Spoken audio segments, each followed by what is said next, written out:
Good evening and welcome to the channel's studios here in London with your international news around the world in 5. Deadly Israeli airstrikes have been reported in Gaza as Israel's defense minister said its military would expand its offensive and seize large areas of the Palestinian territory, incorporating them into what he described as security zones. Israel Katz said the expanded operation aimed to destroy and clear the area of terrorists and terrorist infrastructure and would require a large-scale evacuation of Palestinians. Later, at least 19 Palestinians, including 9 children, were killed in a strike on a UN clinic sheltering displaced families in the northern town of Jabalia. The Israeli military said it targeted Hamas terrorists hiding there. Overnight strikes across Gaza killed at least 20 more people, according to local hospitals. With the WFP closing all the bakeries and Israel still keeping all the borders closed, Israel says there's still enough food that was delivered to Gaza during the ceasefire. What is the UN's response to that? As far as the UN is concerned, that's ridiculous. I mean, we are at the tail end of our supplies. Of the supplies that came in through the humanitarian route. Myanmar's military opened fire at a Chinese Red Cross convoy carrying earthquake relief supplies. The Taang National Liberation Army, an armed rebel group, said that military troops shot at the convoy of 9 vehicles with machine guns in eastern Shan state.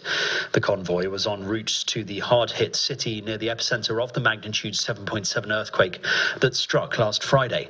No injuries have been reported. Just moments ago, I received a phone call from Judge Brad Schimmel conceding the race. Wisconsin voters have elected a Democratic-backed judge to serve on the state Supreme Court, following the most expensive judicial election in U.S. history. Susan Crawford is on course to beat conservative rival Brad Schimmel, which would keep intact the 4-3 liberal control of the Midwestern state's highest court.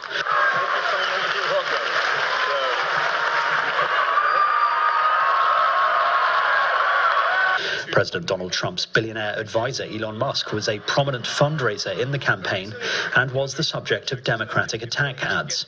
More than $100 million was spent by the candidates and their allies, including $20 million by Musk. Thank you for all of your love and support and for standing by me throughout this. The result is expected to have far-reaching implications, potentially even affecting the balance of power in the U.S. Congress. U.S. prosecutors will seek the death penalty for Luigi Mangione, the man accused of shooting dead United Healthcare CEO Brian Thompson in December.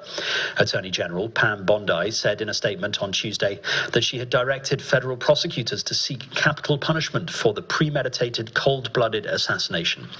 Mr. Thompson was shot dead outside a hotel in New York on the 4th of December. Police arrested Mr. Mangione days later in Pennsylvania after a nationwide manhunt.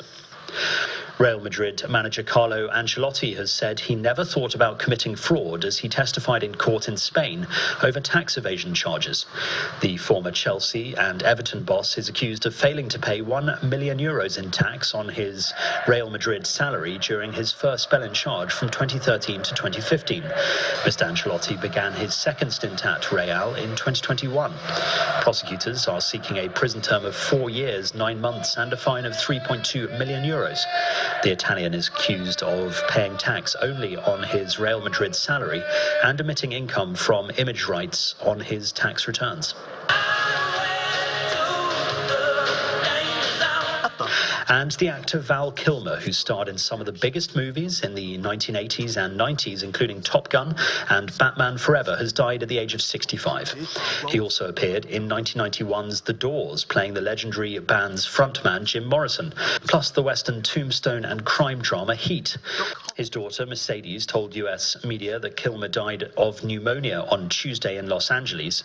She said her father had been diagnosed with throat cancer in 2014, but did later recover. And that's your international news around the world in 5. Now back to the channel's studios in Lagos.